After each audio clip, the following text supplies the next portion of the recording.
by being here today, you're helping us to build a movement for positive change towards a tipping point.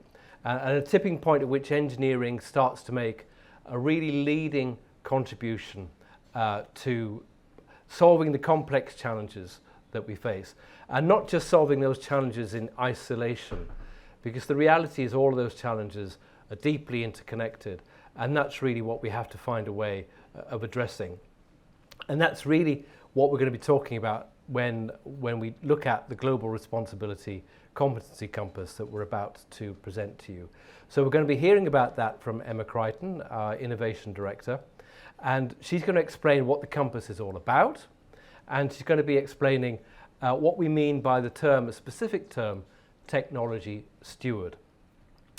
After that, we'll move to a panel discussion. We've got 3 really great speakers who I'll introduce when we get to that part of the program, but they're all fascinating people with a great backstory and great insights into technology and how we can use it responsibly.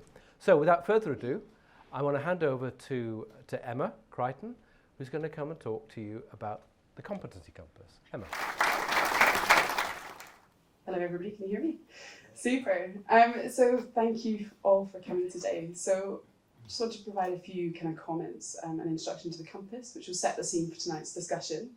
So I think we're probably all here because we know that technology and engineering shapes the world in which we all live, not just those in the room, obviously, more broadly, the wider all.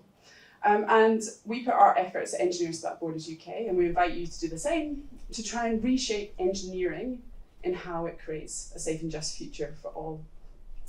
And one of the reasons we do this is because engineering is a scaled profession. There's a lot of people working in this around the world. And the impact that engineering has both a positive and negative impact on the world. In the UK alone, there's 729,000 businesses, engineering businesses. That's 13% of all UK businesses, who generate over £645 billion, with 8.1 million people working in engineering. And that's just the UK alone.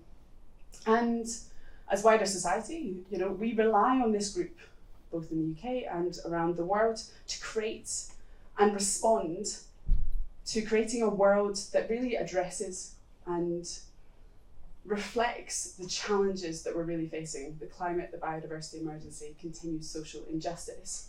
Yet one thing that we found was that only 7% of engineering businesses with a sustainability strategy think they have the skills to meet it. We want to change that. 7% of companies with a sustainability strategy think they have the skills to meet it. That is one massive skills gap. And that's really the positioning for the Global Responsibility Competency Compass. So we really believe in the potential of people. We want to unlock the potential of people working in engineering in order to use their talents, in order to use their time and their energies, in order to create a safe and just future for all. And we have a strong presence at university. So over 70,000 people have participated in an Engineers Without Borders UK Design Challenge as part of their degree course. It helped them kind of shape or become an engineer as part of a degree course. And this raised a bigger question: well, what happens to all of the thousands, millions of people that are working in engineering today in practice? We're hearing about, the changing world, what it's going to look like in the future, and this need to upskill, to retrain, to be able to really evolve ourselves continuously is really important. So we're thinking about our presence at university and really thinking about, well, what about the busy everyday practitioners working in engineering? And this is where the Compass is kind of coming in. It's trying to translate research and advocacy and experience and what the latest is happening around the world into a useful tool that is available to busy everyday practitioners. So it's really pointing practitioners to the skills they need to stay relevant, but also pointing to practical ways to upskill themselves. So this is the 12 competencies that we've explored. In green, you've got knowledge. In that kind of teal colour, we've got skill sets. And really importantly today, in the orange, we've got mindsets. So thinking about, how are we driven? What are we considering? How are we pushing ourselves to be, for example, a technology steward? And all of these competencies are split into 4 principles. And it's really about trying to make sure that we live and breathe these principles in the way that we work, the way that we turn up to our jobs, the way that we have the impact on the decisions that we make. How can we make sure that all that we do and the culture within our businesses is really driving to make sure that we create a safe and just future for all. And I think what this shows is a breadth of competencies that isn't necessarily traditional to what has been told, we've been told, as practicing engineers or project managers working in engineering or ecologists, is really, this is a celebration and recognition of the broad value, contributions that different individuals, different teams, different organizations make to making sure that projects really work for people and for planet.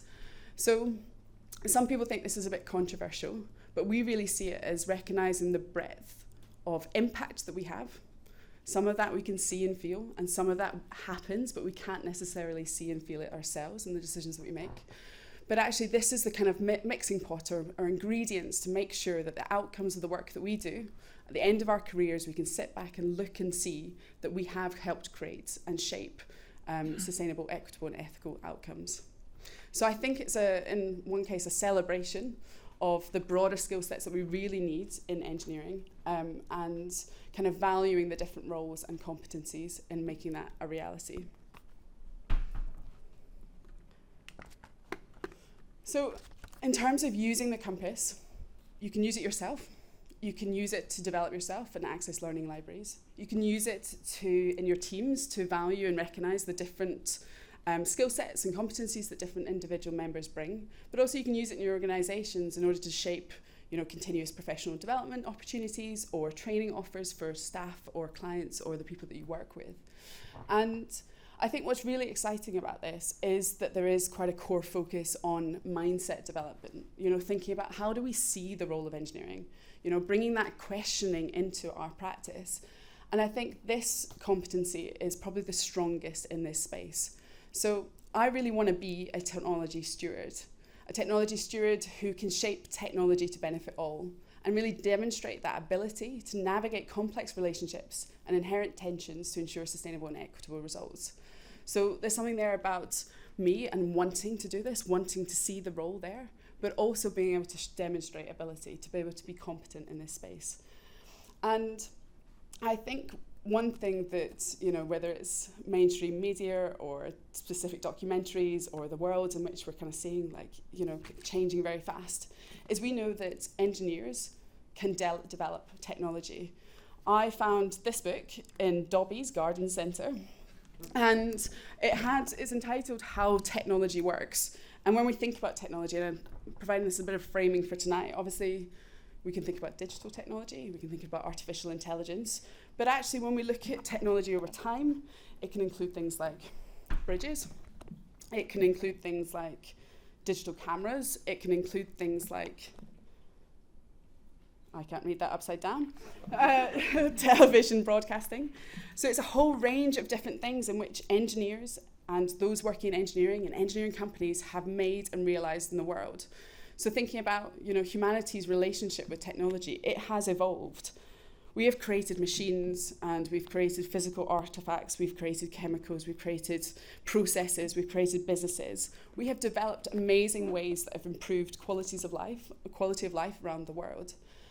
So there's something about today, I don't know if you can think of an example, but I was marveling about some of the technology that I've seen change or come into existence during my life, whether it's wireless headphones, who thought that would be possible, or Facebook, social media, the ability to connect around the world, or 3D models and the wonderful things they can do and the intelligence they hold and all the information they can capture. It's pretty incredible when you think about what we can do. So we know that as humankind, we can develop technology. And I think what's really exciting today is thinking about, well, actually, what is our role to question how we do that? How might we shape technology? And really think about, yes, we can, but should we? And kind of that idea of, especially if you're working in a space where you're making decisions about the whole range of different technologies out there, is what is your role as a steward to help navigate that process? You know, you have a power and influence to be able to make sure that is shaping for good. So I really like this idea of steward, being a steward, you know, because it talks about caring and, you know, responsibility and being able to be part of a evolution, but in a responsible way. So I just wanted to provide, this book is available if anybody would like to borrow, during the evening. There's some fantastic examples of amazing things that people have created.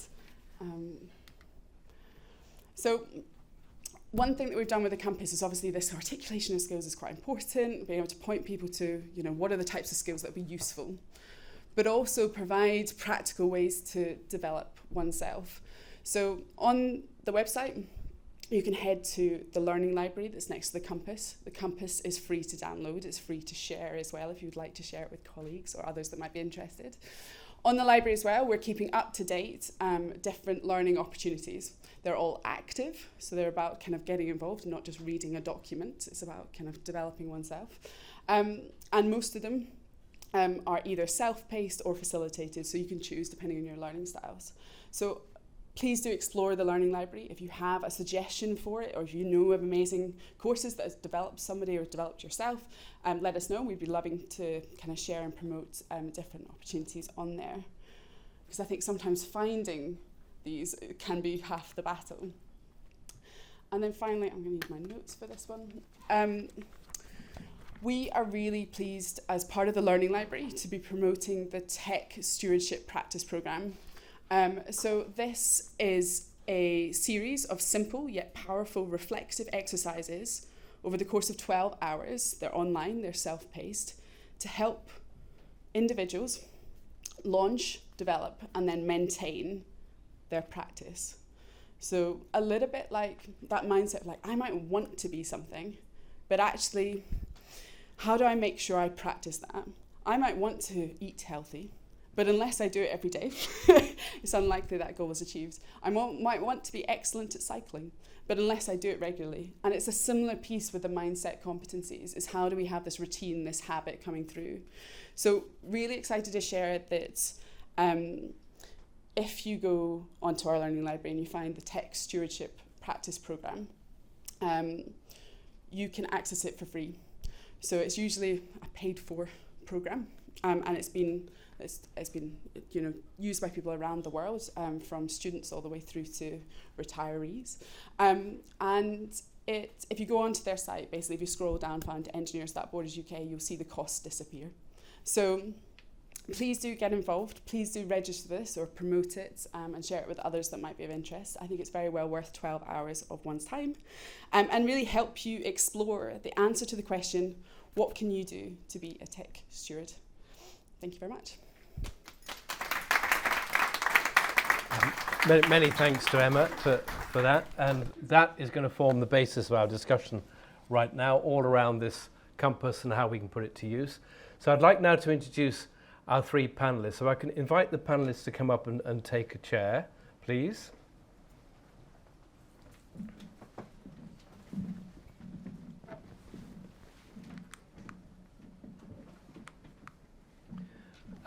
And I'll introduce them now. So first of all, Sam Brown, over on the left. Sam is a freelance business coach, and she's also the co-founder of Consequential CIC, which is a social innovation practice focused on disruption for the common good.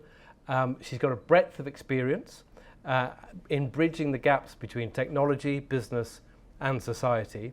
And she led a program on responsible innovation at an organization called Everyone, which is a responsible technology think tank. And she's also sat on the ethics advisory group for the digital catapult. So that's Sam.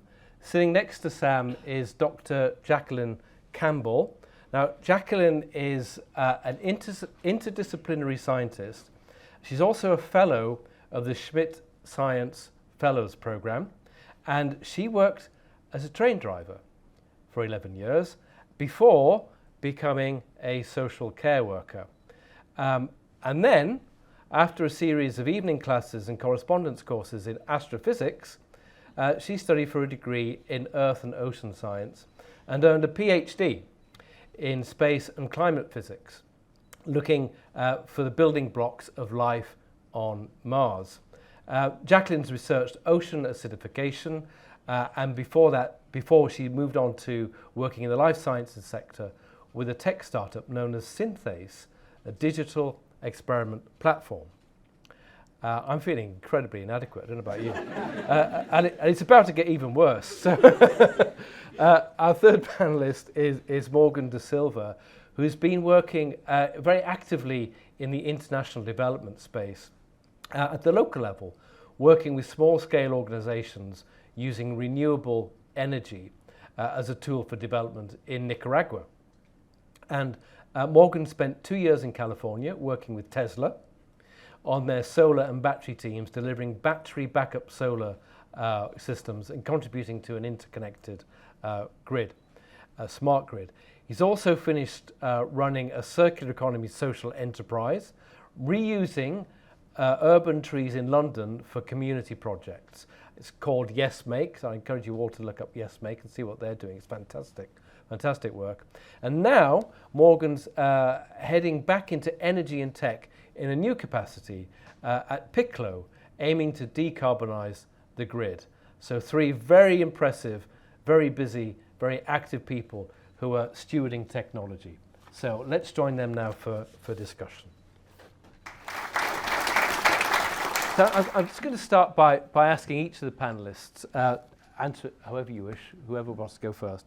Having listened to what Emma had to say, listened to her presentation, what does technology stewardship mean to you? And there's a microphone here, by the way, so do use the microphones. Whoever wants to go first is welcome. I'll start off.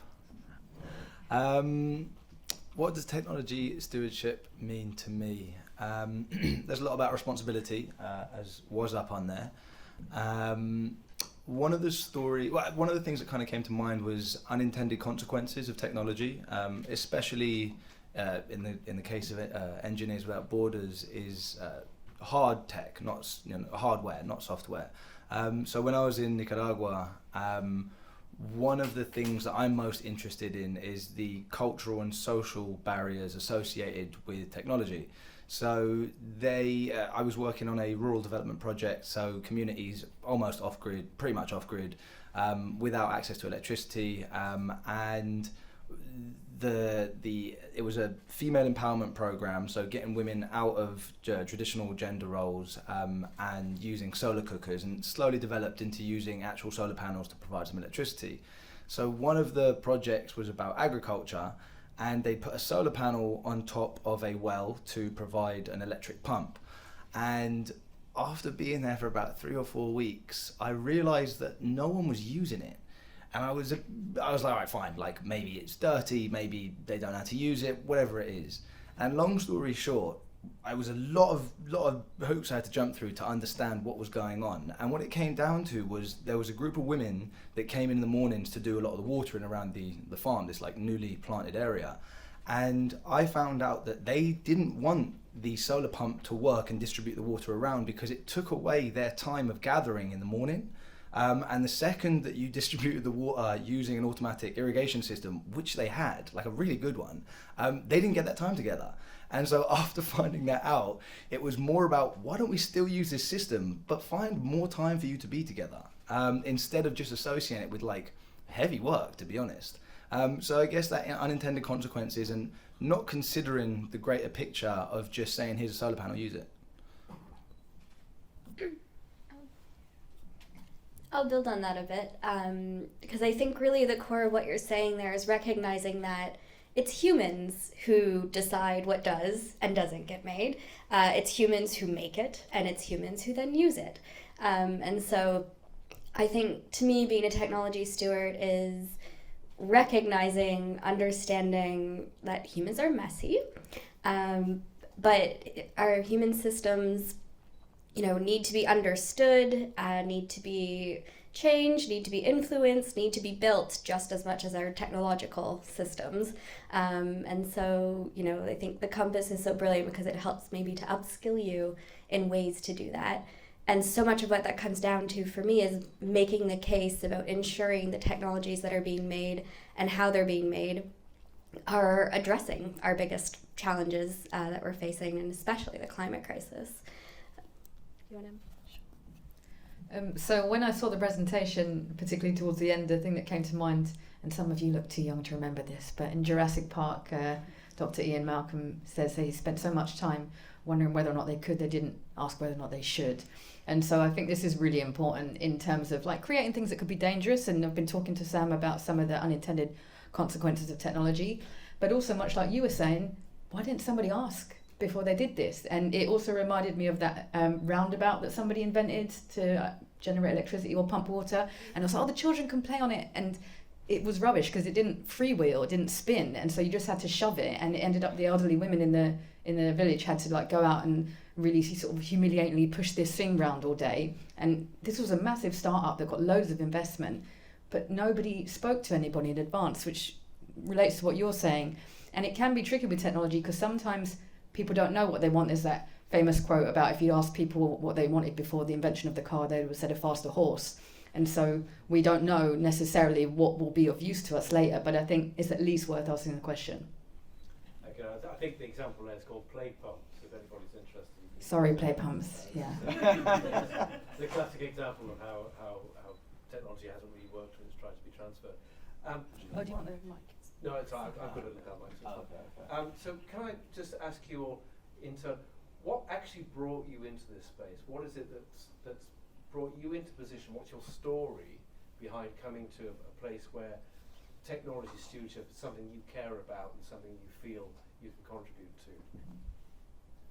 Oh, cool. Modern. Sam, no. What brought me into the space?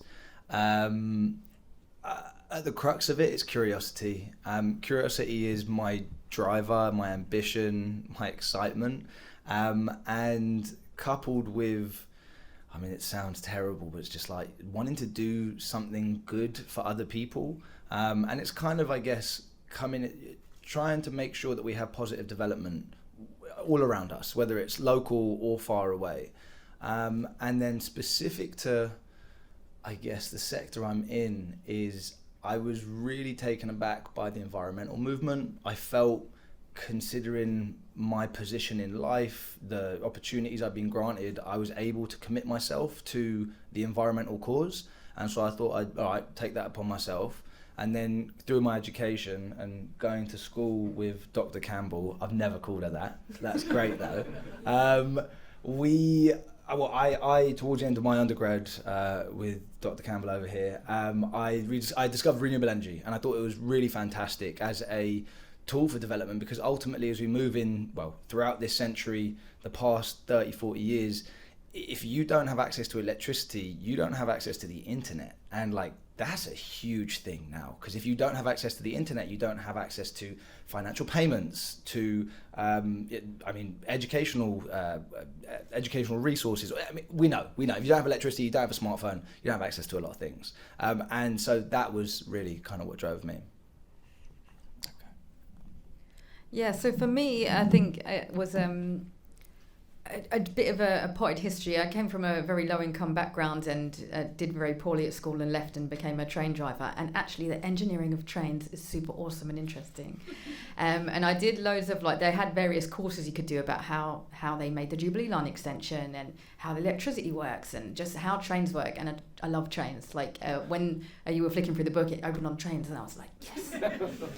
Trains are awesome. So I was always very interested in that kind of engineering. And it was only later, really, when I started to study, that I understood the power of some of the software and things like space satellites and remote sensing. That it's just unbelievable. And I remember as a kid being fascinated by things going into space and watching the changes in technology. And as you say, a lot of people get left behind. I mean, now I know lots of people that have to go to their local library to use the internet, and increasingly libraries are being closed down, and these people are cut off from so much stuff that just become integral to how we get healthcare or get education or get money into our accounts. And so for me, it's kind of bridging that gap between many of the people who don't have access or understanding of it, but are still impacted by it in daily life. And I think a big problem is lack of trust, not so much in engineers. People tend to trust engineers, I think. We like it when the bridges work and don't fall down. But the scientists really have got a long way to go. And particularly when you're talking about things like, tech startups and climate-related stuff, people need to trust the science. And so I think it's really important for me, part of that stewardship is communicating properly in a non-patronising way without making people feel alienated and being very snobby, which a lot of scientists are very good at. So that's my interest. Brilliant. I think for me it also started in university, actually. One of my first weeks there, we had what they call Club Week at my university, and I ended up signing up for Amnesty International, and through that was exposed to quite a lot of things that Canadian businesses were doing across the world, which really made me so much more aware, and that kind of continued on in a background hum throughout the rest of my career. And I think those early moments are so pivotal in shaping the types of values that you bring into your professional life.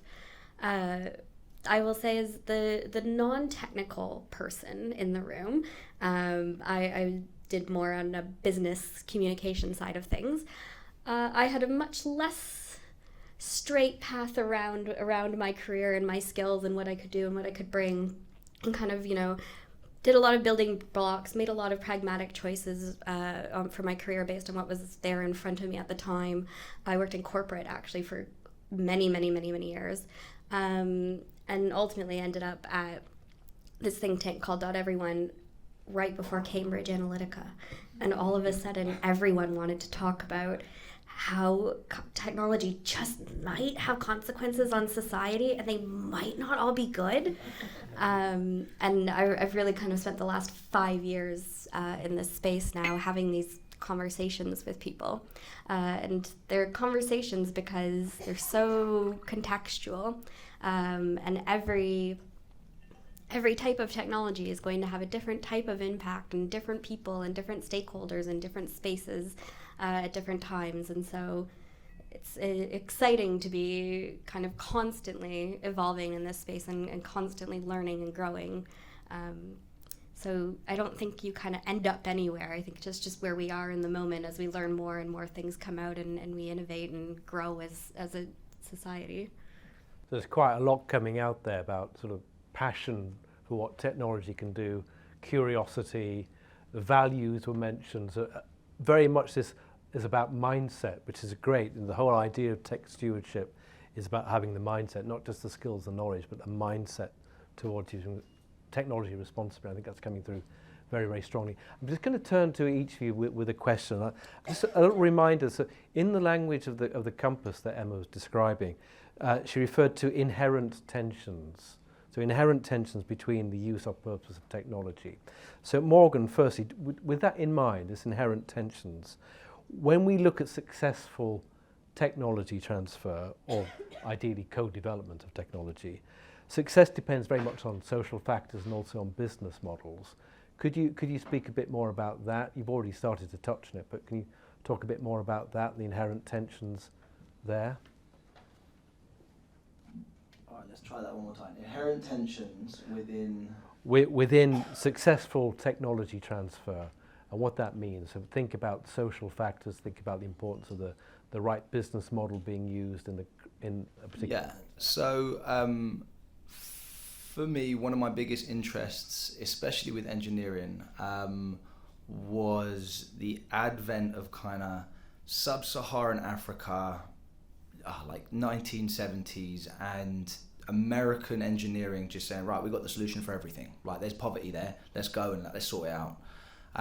So one of the biggest things, the play pumps, sorry, slating it. But also certain kind of wells, like you just dig a well, you provide a well and people are like, oh, look, you've got access to water, but that's not how it works. And so in my research around that and kind of a bit of a distaste for how it happened, I was really interested in how, as business models, you implement these kind of technologies. So instead of saying, all right, halfway across the world, I've got this solution to someone who's halfway across the world, and I'm going to say you should do this. You then have like a participatory design. You get those involved and see how that works. But again, there's issues there. One of the companies that really caught my eye was a company called Solar Sisters, and they're still around, and they provide solar lanterns. But that's not their main thing. Their main thing is that they have a enterprise model that they give to local people in the community, and they generally approach kind of shop vendors. And I mean, Solar Sisters, by the nature of the title, it's a gender empowerment scheme as well. So they predominantly go for women who are pillars in the community. And that's their business model. They just say, hey, do you reckon you can sell these? And they're like, yeah, of course we can sell these. People want them. But it's about giving it to the right people that can then distribute it. And so that's what really got me interested in a business model that is not focused solely on profit and instead values other metrics. In this case, kind of, if you value the social aspect, then the business will work. And it kind of led to me wanting to start a business, social enterprise, which I did with Yes Make. But yeah, I think Solar Sisters is a very good example. Check them out. Thank you. Sam, the common themes and concerns you're seeing across business, what are they?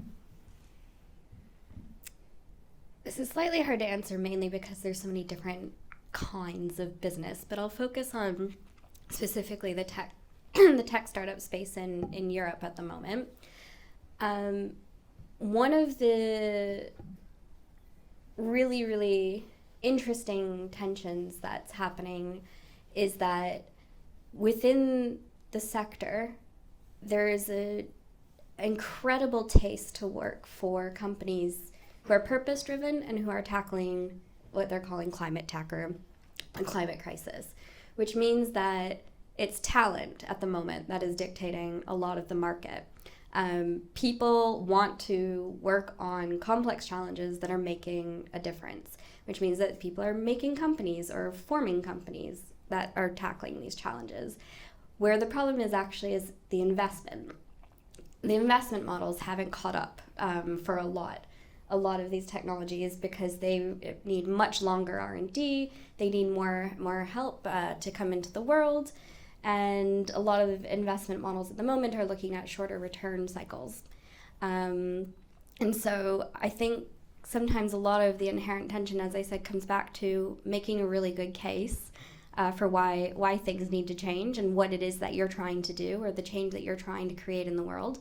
But it's also about navigating the reality of a lot of our existing systems, and a lot of that does come back to profit. As you said, there's just the reality of the world that we live in, and I think one of the really interesting spaces at the moment is finding that overlap of purpose, profit, and change, and I think that's really probably where the most skills are needed at this moment in time.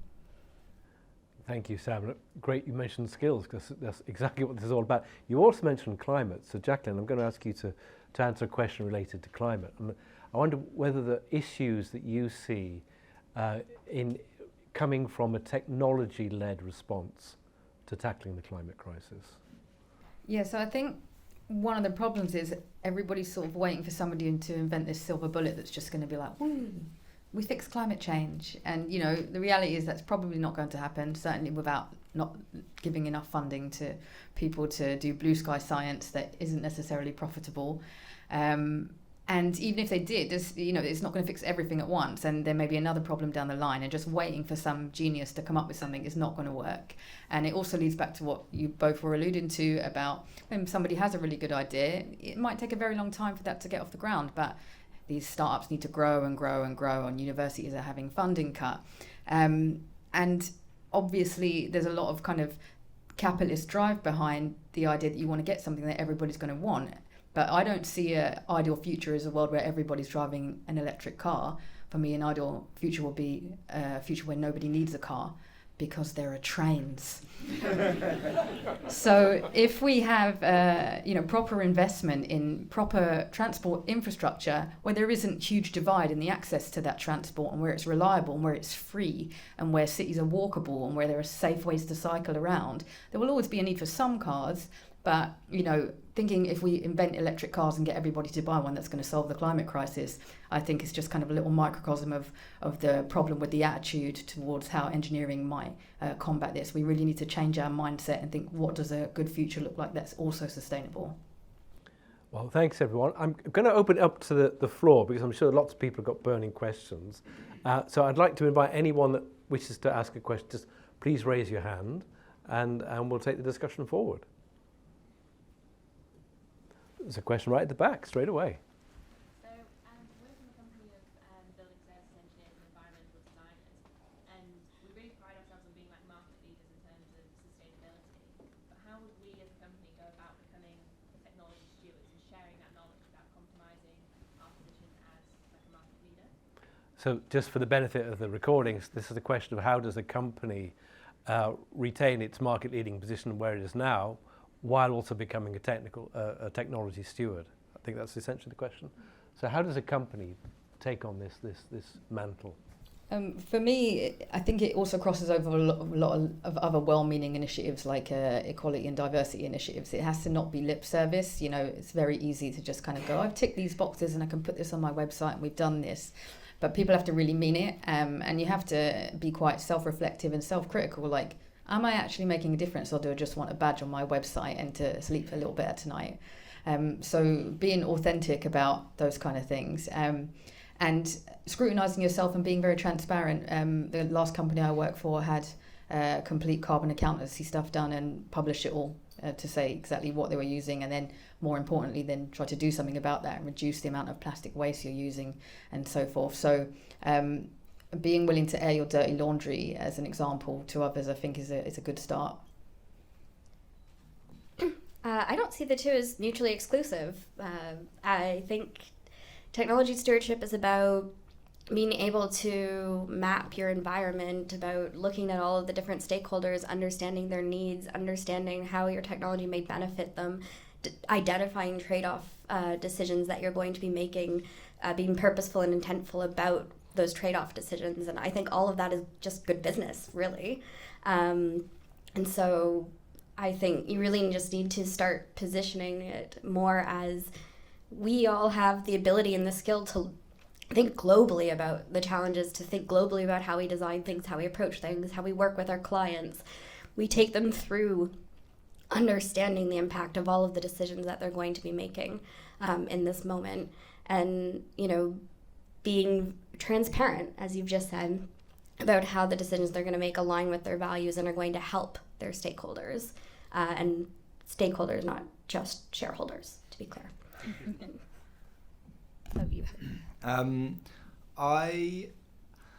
When I was running my social enterprise, I asked the same question, and I knew that we were doing good stuff and we were genuine about who we were and what we were doing. And I was, not afraid to shout about it, but you've got to be careful to not greenwash. But I was also looking for like a quick solution. And my business partner was very much the visionary, could really go long term in terms of like an authentic mission. And as I look back and reflect actually with this question, I realized he had the answer, but it's what no one wants to hear running a business. It's that you just got to do, and you just got to keep doing. And if you're doing it right, it will come through and you'll retain that market leadership. Obviously, do your marketing as best as you can, be genuine about it, but it's a long game, I think. Yeah, I want to tack in on that really quickly in terms of the long game and greenwashing, because I really hate that term. I don't think there's such a thing. I think greenwashing is a company's intent, and whether or not they actually mean it, because sometimes, it is a cynical move, like GM just changed their logo to be green, and that type of thing. But what makes it real or not real is actually all the people who work at that company. Do you go in and do you hold people's feet to the fire? Do you ask questions internally that, shift the culture that way, and shift decisions that way? And that, I think, is technology stewardship in its first place. But I also think, there's a big outcry about being green, and we want companies to be green, and so companies come out with marketing saying, oh, look how green we are. And yeah, maybe it's not true at first, but give it 5 years, I bet you it's going to be, if we keep demanding it. So I think I just want to pound in on that point as well. Like, change takes time sometimes, and it's up to us to just ensure it happens. Question just there, yes. Just wanted to get thoughts and feelings on radical disruptive innovation against incremental innovation, if you believe there's a difference. Not just technology, but if you look at arts and entertainment, it does feel like there's this incentive to kind of do what's already been done, but marginally different. Just wanted to hear your thoughts and feelings on that. Are you seeing enough disruptive innovation, more incremental? What do you think we need more of? Yeah. So the question is not just in technology, but in society as a whole, whether it's arts and culture, are we being disruptive enough, or are we being too cautious, too incremental, and which is the best approach? I love the disruptive stuff. Like, it's really exciting. But the problem is, so does everyone else. And that's what gets the most money thrown at it. Kind of, we go back to the investment stuff. How exciting is it? How many people can get behind it? How much of a kind of how can you get people behind it? So, I mean, for example, I worked at Tesla, right? Usually when I come to these kind of things and it's just dropped that I even work there, most of the questions from the audience are like, oh, how was Tesla? It's like, you know what? I actually had a terrible time after a year. They worked me like a horse, like it was, they threw the mission in my face all the time, but I learned a lot, right? Now, those ones, I mean, Google Moonshot program, just all the breadth of the innovative stuff. It's really cool, but I don't think it's going to get us. It's very tumultuous, isn't it? I don't think it will really get us. I think the incremental stuff is much better, and it has a greater reach. What I was going to say, I'll come back to me on that one. I was just going to say the complete opposite of Morgan. No. Actually, what's really interesting is the fellowship that I did for my postdoc, Schmidt Science Fellows. The whole idea behind that is interdisciplinary science and bringing together people from different disciplines. And what you tend to find happens is that you've got a bunch of nerds who all do really technical, incremental, tiny, boring stuff every day. And they're really nerdy and boring. But then when you bring them into a room with other nerds who do other nerdy things, suddenly they can teach each other stuff, and suddenly you get these big leaps forwards because you're suddenly having collaboration between fields that typically wouldn't work together. So you're getting physicists and computer scientists together, and you're getting biologists and chemists together, and engineers together with social scientists, and suddenly you can make these big leaps because you've got so much expertise that they didn't realize. And you were talking a little bit about this earlier, that in your experience you don't realize how much crossover there is and how much difference there is, and people can teach each other. But the main issue with that is, again, snobbery. Physicists are the worst for the snobbery, even though biology is the hardest science, in my opinion. And so I think it's really important to get rid of that, find a way to speak a common language and communicate together, and you can make some really interesting, huge jumps, because people find out stuff that they didn't know was possible, that some other field has been doing for decades, and all of a sudden it becomes applicable to a brand new problem, and you get this massive leap forward. If you want to talk about snobbery, you should hang out with VCs for a little bit. I have, I guess, a bit of a slightly different response / angle. I cannot remember who said this, so I'm sorry. I'm quoting somebody, but actually, there's a really big idea that this is the least innovative time that we've ever been living in. We have, in the last 10 years, made less interesting innovations than we have in the last 100 years. And everybody's just kind of iterating at the margins because there's so much consolidated companies and, big tech and there's lots of disruptive things, but they're blipping up and disappearing, which I think is really quite interesting. And I think design thinking has a little bit to be responsible for that because... And so does VC, actually, in our funding models, because people want to give money to something that's been proven, which is why you have 5 different grocery delivery services and not an electric grid, or like a safe electric grid in sub-Saharan Africa. And so I think on that side, we could really use some radical innovation and a bit more things that kind of break through, and like a lot more manpower and a lot more of our talent and time as a society truly innovating and thinking things through. And that's not just technology. I would really push on our political structures that desperately need to be updated for this century. But on the other hand, radical change, when society is not ready for it, and historically hasn't gone very well. We can look at like the Russian Revolution in the early 1700s or 1900s. Thank you. My goodness, I was totally mixing those numbers up in my head. And so there is a lot of value in incremental innovation that pauses and lets society catch up with it, and then leaps forward again and pauses and lets people catch up with it. And on that front, I think we have a lot to go in terms of putting those guardrails in that force some of those pauses, because right now, like if you look at ChatGPT and AI, like that is just kind of running off to the races.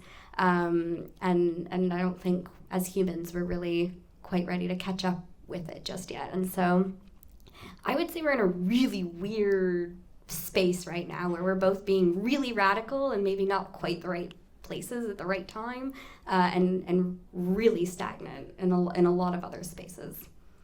I just want to finish on that. Yeah, so what I forgot, and it was something that came to me with that posing that kind of the opposite end of the spectrum there, is a book called The Wizard and the Prophet.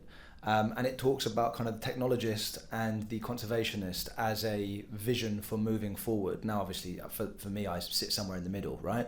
But I think that was a good book for me to help balance that argument in my head. Like, which do I prefer? The local, the incremental, kind of keep chipping away at it, if you've got a business or whatever vision you've got, or do we, throw the dice and see what comes up for like the biggest next thing? So yeah, if you're interested, Wizard and the Prophet is a good book. Thank you. Any more questions? I'm sure there must be plenty. Right up here. Hi. So if I were going to start an enterprise and have the objective of being a technology steward, what would be your biggest tips to making that a reality? Okay, so what are the panel's biggest tips for a new enterprise starting up, wanting to be a technology steward? Do it with the right people for a start, for many reasons, for your own personal well-being. Do it with somebody you really trust and that you know well, and that your values align. I think like any relationship, if you're really fundamentally at odds with each other, and keep checking in as you go along, because people change and people's motivations and end goals change. So I'd say that by far the most important is going to be the personalities and values of the people you're working with. 100% back that up completely. And I think as part of that, start off with defining what technology steward actually means for you in the space that you're going to be operating in specifically, and define that with the people you're going to be working with.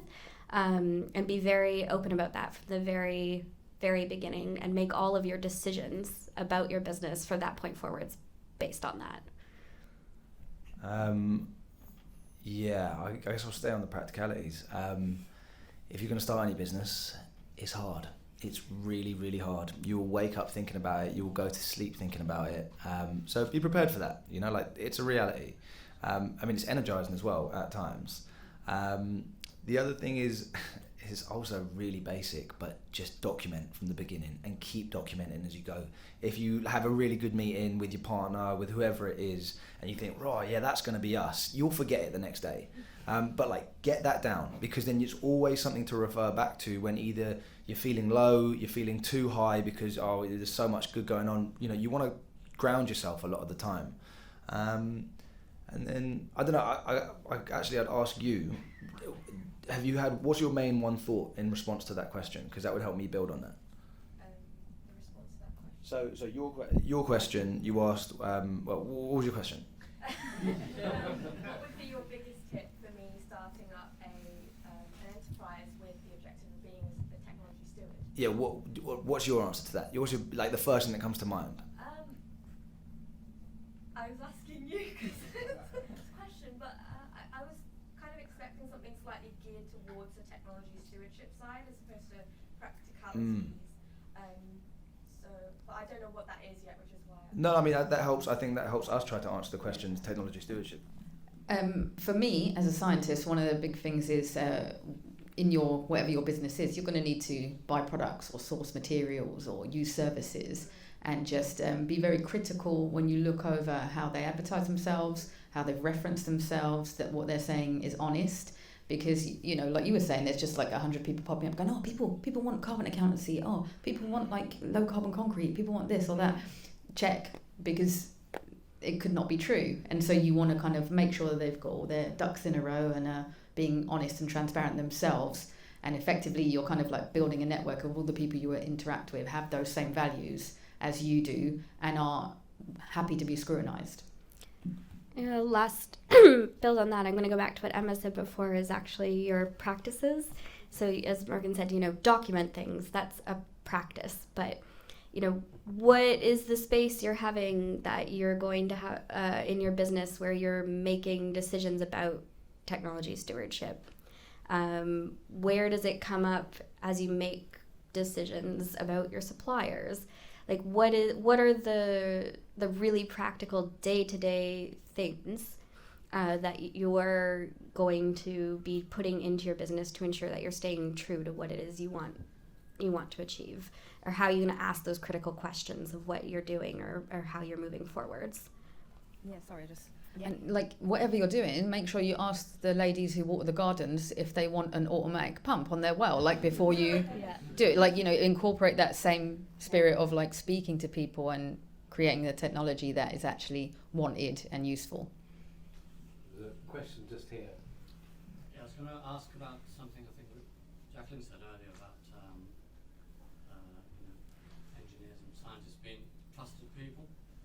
So that struck me, and as a fellow engineer, I'm really happy about that. But obviously, you know, we don't always get things right. For example, when the bridge not far from here started wobbling on the first day, it was open to the public.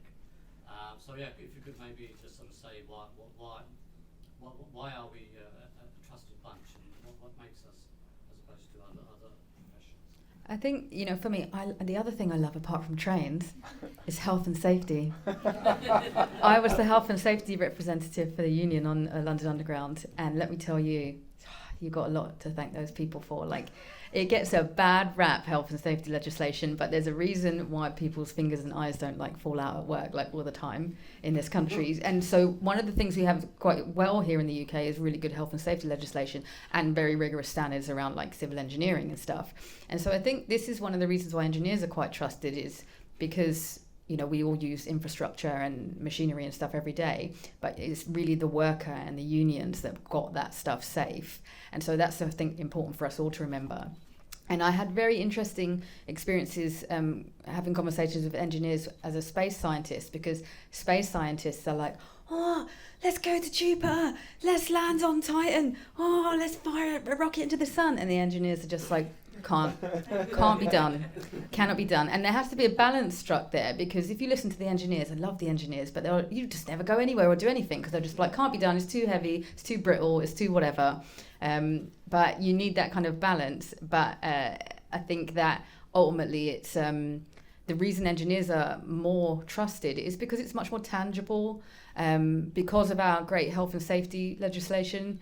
And because it's much more physical, I think. And scientists, it all gets a bit mathsy and esoteric and sort of out in the ether. And so I think that what we should really do is kind of trying to copy what the engineers have done, in that people, they're down-to-earth people. You know, they make things work properly. And I think that's a great thing. And that's definitely something that scientists should emulate, rather than being very lofty and snobby and just being like, I'm smarter than you. Engineers don't do that. I think I'm going to play the other side a little bit here, which is, I think we have to be cautious. I think especially with seeing COVID, especially with scientists, we saw a lot of people disbelieving, you know, and as we get more and more comfortable with technology and take it for granted, where, you know, we've been walking over that Millennium Bridge now for however long, 30 years, and people have forgotten it wobbled, you know? And it's very easy now for society to say, oh, they got it wrong. Or climate deniers, you know, climate change is still being denied. And I actually don't know the stats. I hear people continuing denying it, and it's just, it boggles me. So I think we do have to be wary and make sure that the work that we do as scientists and engineers, that we do it well and we don't shoo people off. That's very important, is that we don't say, oh, you don't know, because that's too easy to do these days. I'll leave it there with that. I'll come at this in a slightly different tack. So I work a lot with library leaders, actually, and they are the most trusted people in the nation. And that's because, no, genuinely, there was an Ipsos survey that came out a little while in terms of, like, who do you most trust in your community, and library was right up at the top. And that's because they provide genuinely useful services really close to home. And engineers tend to do quite a lot of that as well. What they make is out in the world, and people use it every day. And I think that's where a lot of trust in engineers comes from. And, you know, scientists, you don't come across them quite as much. Like, you're probably, well, actually, I'm married to a scientist, so my example falls. I was about to say, you're the first scientist I've talked to in months, but this is not true. But, you know, in general, you don't come across them very often. And so I think that might be some of the divide there. But my note on trust is it's not only based on that things work, it's based on that they are useful, and they're there when you need them to be, and the things that engineers make. And so if we want to continue that to be true, I think we need to be innovating with that tomorrow in mind as much as today. I've actually got one more book recommendation. Might be another one. If anyone's read Project Hail Mary, it's, I don't know the author, the same guy that did The Martian. There is a shout out to engineers, maybe from another planet. Time for one more question. We'll be quick. This hand went up first, so we see. So I'm a student and I'm interested in going into space research eventually. I wanted to ask, especially in the UK, technology seems to be progressing. So how could I be responsible for the technology that I don't necessarily even understand yet, and that might not exist until I'm out of the UK? How can I start to be responsible now, or hold myself responsible? Okay, so the question is, as a student who might be going into space exploration, shall we say, how can you be responsible for technology which doesn't even exist yet? So what's your responsibility there?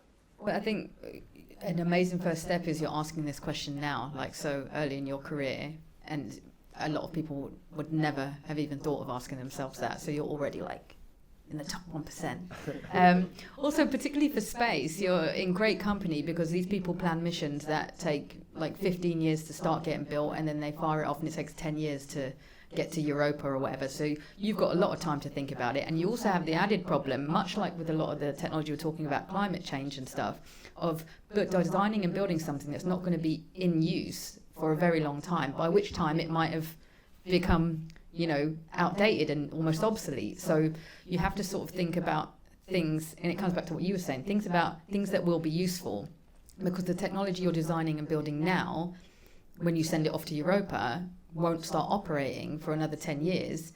Is what it's sending back going to be useful, given that technology will have advanced on Earth? And when you're building stuff for climate purposes, that's really sort of big, expensive, heavy infrastructure or a railway, you're going to build that. How much change are you going to be able to make to that? It has to be fit for purpose for a very long time, and to do that you need to think very much into the future. And so it's not just about the safety of it or whether it turns on when you need it to. It's about, is this still going to be useful to people and doing a good job? And think about that obsolescence factor when you're designing things. And so yeah, that would be my take on it. this isn't really about space technology specifically, but my general overarching advice to you, if you want to be responsible and like help influence decisions about technology, is be curious and be useful. So ask questions. Go around to the people you work with, or the people in your environment, or the people you're studying with, or the people who teach you. You know, find out what their values are. Find out how they make decisions. Find out what they care about. Find out where they get stuck, where they waste their time, where they have challenges, and see if you can help them with that. You know, come up with a solution to help them out, because what you gain is information. You gain information about how decisions are made. You gain information about how people are influenced. You gain information about, you know, which parts of the system can be tweaked and changed and that type of thing. And when you're in a position to make change or to ask a really good question about materials being used or decisions being made, you're going to know how to do that in the right way, at the right time, in the right forum, to the right people. And so that's my overarching advice for anyone who wants to make change. I'd say, I'd kind of reiterate some of the stuff that Jackie was saying. Stay curious and keep asking those questions. I've always been full of questions, and only until recently, just starting a new job, did someone actually compliment me on it. Up until now, it's been like, why do you ask so many questions? But now I've joined a company where I'm helping other people think about the problems that they've been doing for a long time. I'm coming in fresh and saying, I'm just wondering about that thing it's doing that way. And they're like, no one's asked me that yet. And that helps a lot. It really does. So yeah, stay curious and keep asking questions. And also, as you progress through your career, I know you haven't started maybe yet being a student and whatnot, don't ever think you're better than others. And that specifically means if you are more superior than someone in a company and organization, always make sure to ask the people below you as well, because they're going to have insights that you probably have overlooked. And actually something from the other questions as well, about the business as well. Talk to young people. Just make sure you always talk to young people, whether it's like primary school, secondary school. They will blow your minds with some of the questions they ask if you listen to them properly. But then also students, like, listen to them, because they are experiencing the world so much more differently than us, and especially in this time of exponential technology uptake, they're going to have insights that are very, very valuable. Yeah, and I know we're getting to the end of time, but I just wanted to kind of build on that a bit, maintaining diversity of different people when you're thinking about technology, because I don't know if you guys have ever seen the map of London Underground, if you only include stations that have step-free exits or transfers between lines, and it's like a smattering of stations are accessible if you are in a wheelchair, for example. And when London Underground was built, there were people in wheelchairs, and there were people with prams, but nobody cared. They were just like, whatever, people can just walk up 400 million steps at Monument, I don't care. But those people were there, and if they had asked them, we would have a very different London Underground that would be much more accessible than it is today. So always ask a range of people from a range of different backgrounds, because someone's going to say that won't work for me. So thank you, all of you, for your contributions. I'd like to invite you to show your appreciation for our panelists. Thank you.